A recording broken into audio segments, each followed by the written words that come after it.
I remember years ago talking to my therapist, and I told her that this was prior to my diagnosis and prior to me even knowing what masking was. But I told her that I feel like I am an actor performing different characters on different stages. And there are varying people in my life who are viewing these different performances, but none of them get a full picture of who I am as a full person.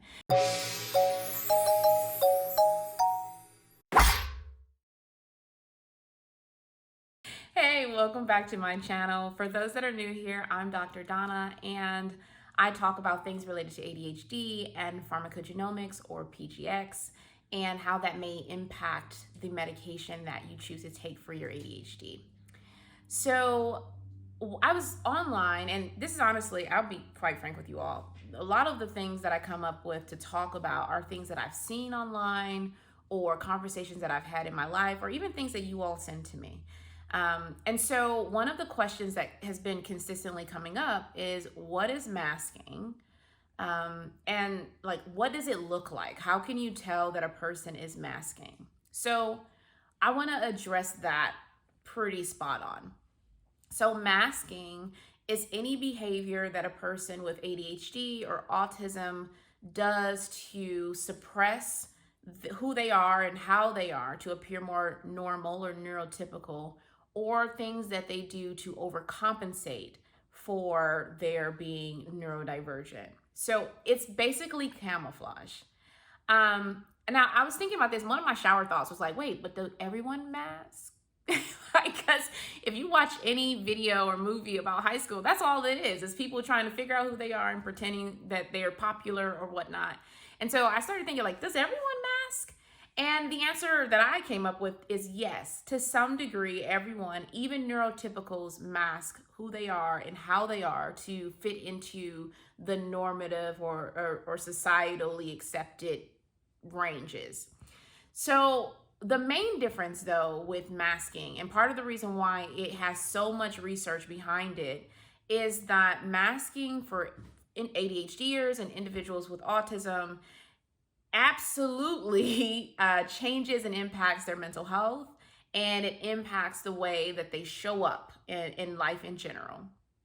I did a video a while back about my personal experience in being diagnosed with ADHD, and how all of the things that I had to do, even just to have a conversation with someone, would just exhaust me. That it was a lot. So much so that I would rather self-isolate than interact with other people, because it just takes too much of my energy. The other thing, and probably the most important thing for me as a clinician, is masking behaviors. They start so early in our life cycle that they can oftentimes be the reason why many people with autism and ADHD don't get diagnosed. A prime example of this is women who get diagnosed later with autism and or ADHD. And a lot of that is because in the very, very beginning, women are socialized much differently from men.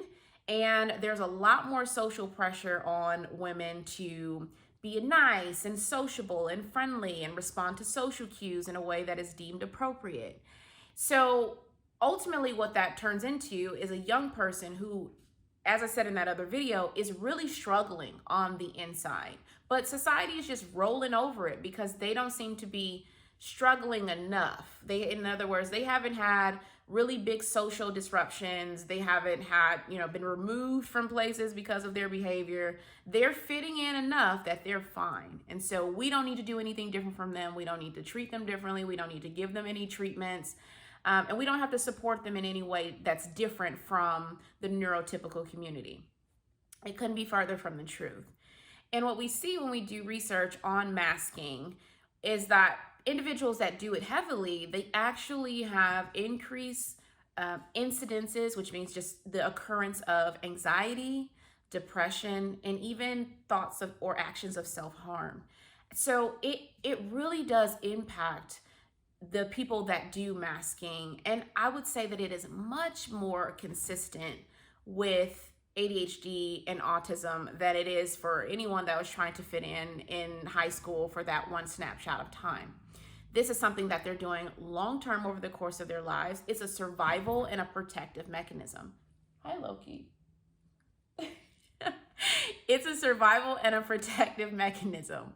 So masking is very different. I think if you think about masking, think about a time you've been in a group of people and you didn't feel like you belonged, so you pretended to laugh at the jokes, or you changed the way you dressed, or you changed the way your hair is, or you changed the way you speak.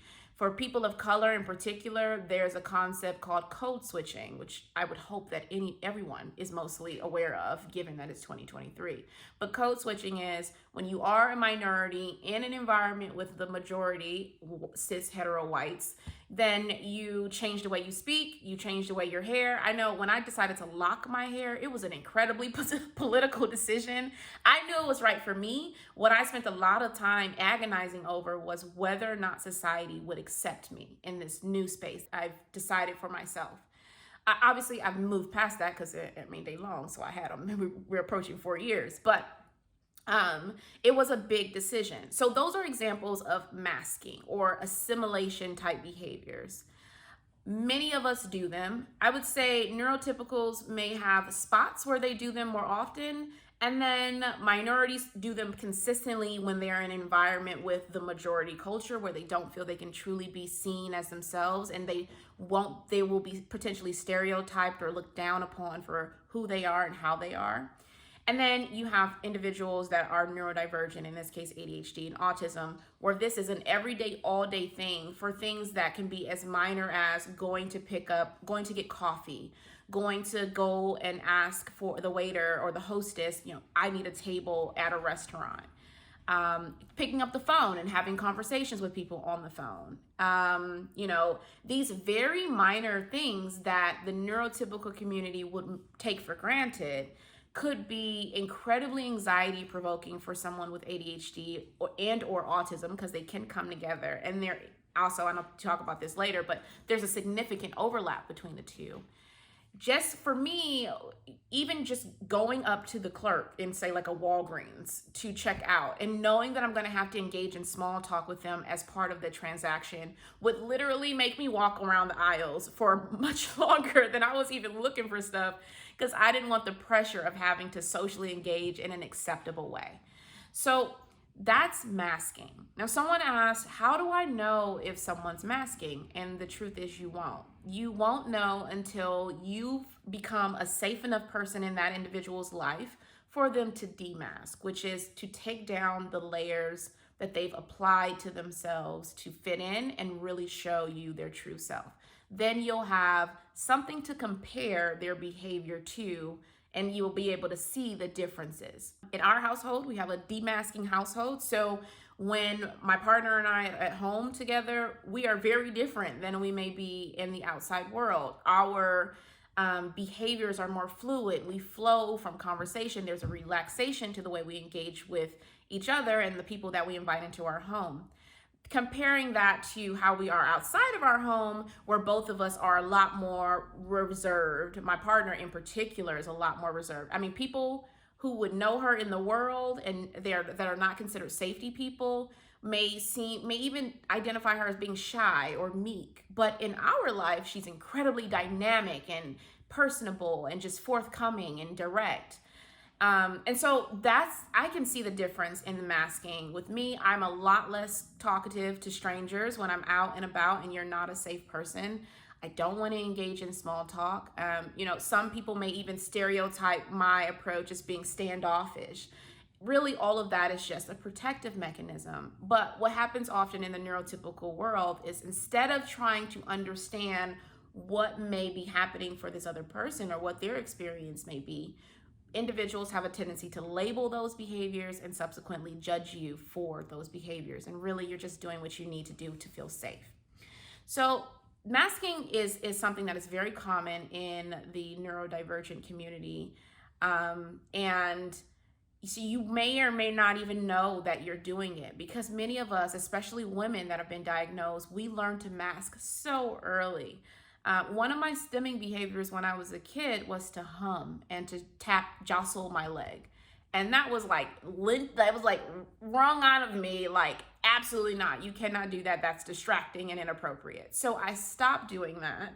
So when I'm out in public, I don't do that, and I'm very conscious of whether or not I'm doing that. So I'm constantly monitoring my body and checking in with myself to make sure that I appear the right way. You can imagine doing that, it requires a lot of energy. And so oftentimes, particularly with ADHD, you will hear people say, I am exhausted at the end of the day. And it's because they're doing all of that personal surveillance so that they make sure that they are making other people feel comfortable. So masking has a huge impact on mental health. It has a huge impact on interpersonal relationships, and it has a huge impact on just your health and energy to live your life overall. Some examples of things that we may do to mask, and I talked about some of them in my other video about my journey to diagnosis, but you may notice that a person may, in the case of me, maybe when you're with them one-on-one and you are their safe person, I may talk a lot more to you. I may go from subject to subject and topic to topic. I'm excited to share my thoughts with you. And I'm kind of long-winded when I get excited. So I might go on and on and on, and not be so concerned about what you may be thinking or how long that I've talked, because you're a person I know that I can be myself with. Contrast that with someone I don't feel that I'm safe with, and I will be much more reserved. I'm less inclined to talk about myself. I'm less inclined to share my personal interests. And honestly, I think that the main challenge with masking behaviors is it's so lonely. I remember years ago talking to my therapist, and I told her that this was prior to my diagnosis and prior to me even knowing what masking was.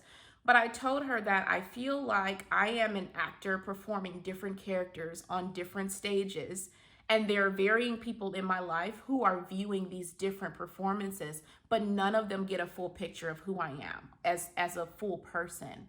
And my main complaint with that was that it was incredibly lonely. I wanted to have relationships with people. I wanted to be engaged, and I wanted to make connections, meaningful connections. But for a long time, it was really hard for me to feel safe enough in myself and in those environments to start pulling back those layers. And ultimately, that level of vulnerability is what builds the intimacy that we all crave in our relationships. So it took a long time, and honestly, what worked for me was just being more selective about the people that I had around me. Many of the people I had around me at that time were not people that I felt safe around, and that probably was not going to change anytime soon. So I really started to, rather than adjust myself for the world, really adjust the world to myself and my needs. And so I think that's the main difference with masking. In one way, with masking, you're really centering other people and other people's comfort and what they're going to think and what they want. Whereas when you begin the journey of demasking, and it is a personal journey, you don't have to do it. If you don't want to do it, you do it at your own time, when you want to, how you want to, with whomever you want to. Because this is all about centering yourself and your needs and your comfort, and not being so preoccupied and worried about how that may impact other people. I ain't gonna tell you that it's easy. It's not easy. One of the biggest challenges with demasking is people immediately begin to develop really strong opinions about your behaviors. They may start to think you're weird, or you're being off, or something is different about you. And really, you're just pulling back these layers to be more of yourself. And what you may find is, now that you're not doing so much work to make others comfortable, there may be people who feel very uncomfortable with that shift. But when I think about, for me, the long-term implications of masking, they haven't been good. It's been isolating and lonely. It's been detrimental to my mental health. I've struggled with depression and anxiety for many, many years. And it wasn't until I started to really change the dynamic and the way that I interacted with the world, and really the way I prioritize my own wellness, that I started to get better in terms of my anxiety and in terms of my depression. I'm happy to say I'm stable now. But it took a while. It took some work for me. So the journey to demasking is very personal. It's not something anyone can push you through. One of the things that helped me demask was connecting with other people that had ADHD and or autism and having them be my supportive community as I went through the process. So I do recommend you build your tribe as you start going through this process of really rediscovering yourself. Because in a lot of ways, because you've been socialized to mask at such a young age, many of us don't have really good relationships with who we actually even are. Now, where does the mask stop and I begin? Really hard to tease that apart. And that's why, if you've been a part of this channel for a while, you'll hear me describe ADHD and even yourself as a relationship. It's something that's ever evolving. It's something you should continue to explore. It's not like a check the box, I did it kind of thing. You'll continue to learn about yourself. And hopefully, as you continue to learn about yourself, you'll learn more about what you need in order to feel safe and secure. And also, you'll learn how to take back those layers that may actually not be useful anymore. They actually may be harmful to you in the long run. So that's masking. Kudos to you if you're someone's safe place and they feel safe demasking with you. That says a lot about you as a person, quite honestly. If you're not that person for someone, maybe ask them, what can they do? What can you do to cultivate an environment of emotional safety? What is missing here? And that's really where, again, we go back to that double empathy piece that I really challenge neurotypical people to adopt, because it is the foundation for that safety. And you'd be surprised how just working on that might create a space for people you may not even know have ADHD and or autism to come out and share their stories with you. I think that's it. I think that's primarily what this video wanted to say about this video. I would love to hear, what are your masking behaviors? Where are you in the journey, if at all, to demasking? Definitely like, comment, and subscribe to this video. Hit the notification bell so that you can get notified whenever I post new videos. We did shift the day, so it used to be Sunday, now it's Monday. Hopefully that's a little easier for everyone on my team, including me, to deal with. But definitely hit that bell, because that's the only way that you'll stay in touch, and I want you to stay in touch. But that's it. That's masking, and let me know about it and how it's impacting your life. See you next week. Bye.